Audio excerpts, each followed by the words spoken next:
नमस्ते। जरा सोचिए, क्या हो अगर हमारी आज की भागदौड़ भरी जिंदगी, हमारी कॉर्पोरेट थकान और इस पूरी सभ्यता के संकट का समाधान किसी ने सदियों पहले ही लिख दिया हो। आज के इस विश्लेषण में हम एक ऐसी ही गहरी चर्चा करने वाले हैं।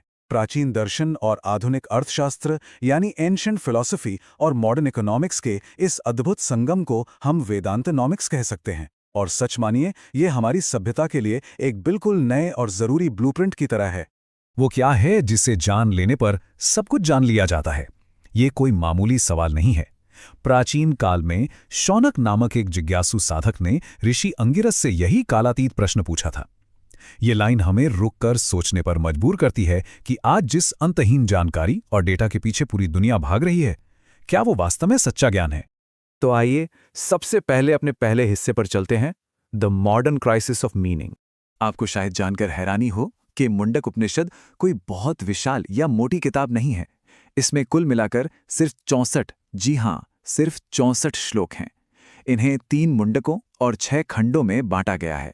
मुंडक का अर्थ ही है अज्ञानता को काटना, और अपने इस छोटे से आकार के बावजूद इसमें वास्तविकता और मुक्ति के बारे में इंसानियत की सबसे गहरी खोज छिपी हुई है। इन श्लोकों में ज्ञान को बड़ी ही खूबसूरती से 2 स्तरों में बांटा गया है। एक तरफ है अपरा विद्या यानी निचला ज्ञान। इसमें हमारे स्किल्स, हमारी संस्थाएं और आज के समय में आर्टिफिशियल इंटेलिजेंस या फाइनेंशियल इंजीनियरिंग जैसी चीजें आती हैं। और दूसरी तरफ है परा विद्या यानी उच्च ज्ञान, जो हमारी चेतना और उस अविनाशी वास्तविकता का जागरण है। उपनिषद हमारे इस संसारिक ज्ञान को खारिज नहीं करता, बल्कि ये एक चेतावनी देता है कि सिर्फ इन्फॉर्मेशन इकट्ठी कर लेने से सच्ची बुद्धिमत्ता पैदा नहीं होती। और बिल्कुल इसी जगह से वो स्थिति पैदा होती है जिसे हम आंतरिक चेतना के बिना हाइपर इंटेलिजेंस का संकट कह सकते हैं। देखिए, आज मानवता के पास क्वांटम कंप्यूटिंग है, अनंत डेटा का भंडार है, सब कुछ है, लेकिन एक आध्यात्मिक आधार की कमी के कारण क्या हो रहा है? हमारा आपसी विश्वास टूट रहा है, अवसाद बढ़ रहा है और पूरी की पूरी सभ्यता एक तरह के बर्नआउट का शिकार हो रही है। इस पूरी जटिलता को समझने के लिए एक मकड़ी और उसके जाले का उदाहरण लीजिए। जिस तरह एक मकड़ी अपना जाला खुद बुनती है और फिर वक्त आने पर उसे वापस अपने अंदर समेट लेती है, ठीक उसी तरह ये सारी प्रणालियां, ये सिस्टम्स स्वयं चेतना से ही पैदा होते हैं। हमारी अर्थव्यवस्थाएं, हमारे संस्थान, बाजार, ये सब आखिर में हमारी ही चेतना के विस्तार हैं। अब बढ़ते हैं अपने दूसरे हिस्से की तरफ, the inner architecture of reality. इस वास्तुकला को समझने के लिए ये रूपक देखिए। ओम धनुष है, आत्मा बाण है और ब्रह्म लक्ष्य है। ये कितनी शानदार बात है। इसे सिर्फ आध्यात्म के चश्मे से मत देखिए।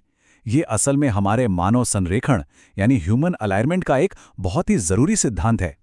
अगर हमारा सही लक्ष्य ही ना हो तो हमारी सारी ऊर्जा और बुद्धि बस इधर उधर भटक कर व्यर्थ हो जाती है। और यहीं से जन्म होता है वेदांतोनॉमिक्स का।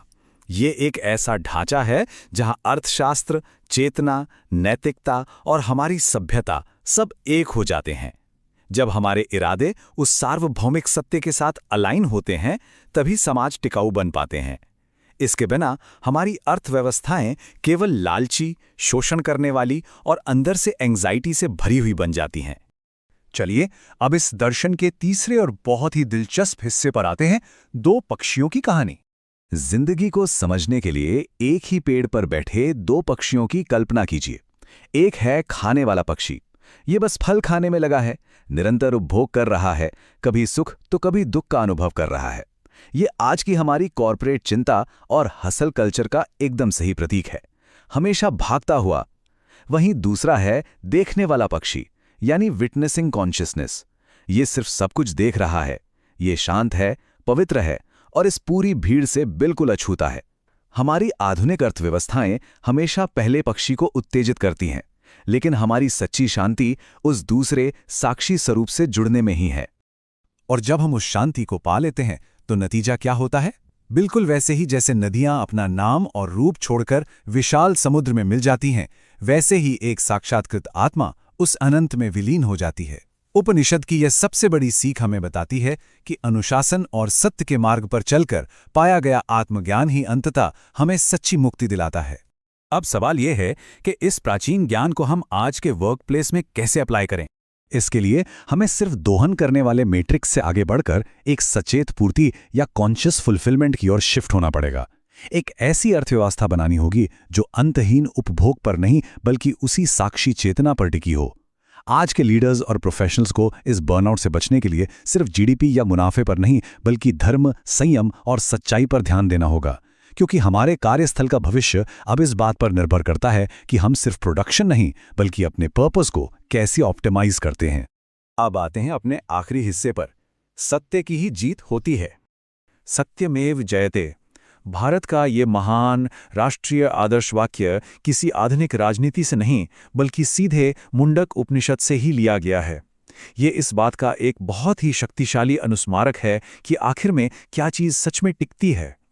कोई हेरफेर नहीं, कोई प्रोपोगेंडा नहीं, थोड़े समय के लिए कमाया गया धन नहीं और ना ही कोई एल्गोरिथम का प्रभाव।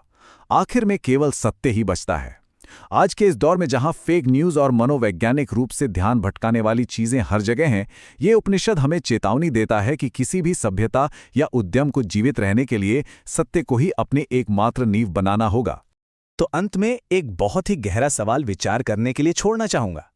क्या हमारी ये आधुनिक, व्यक्तिगत और कॉरपोरेट साम्राज्य कमजोर कर्मकांडों और व्यवस्थाओं पर बने हैं या फिर चेतना के उस अदृश्य बुनियादी ढांचे पर? वेदांतोनॉमिक्स कोई पुरानी बात नहीं है, ये हमारे कल के लिए एक बेहद जरूरी ब्लूप्रिंट है। इस गहरी और महत्वपूर्ण चर्चा में शामिल होने के लिए आपका बहुत बहुत धन्यवाद। मिलते हैं ऐसे ही किसी और दिलचस्प विश्लेषण में।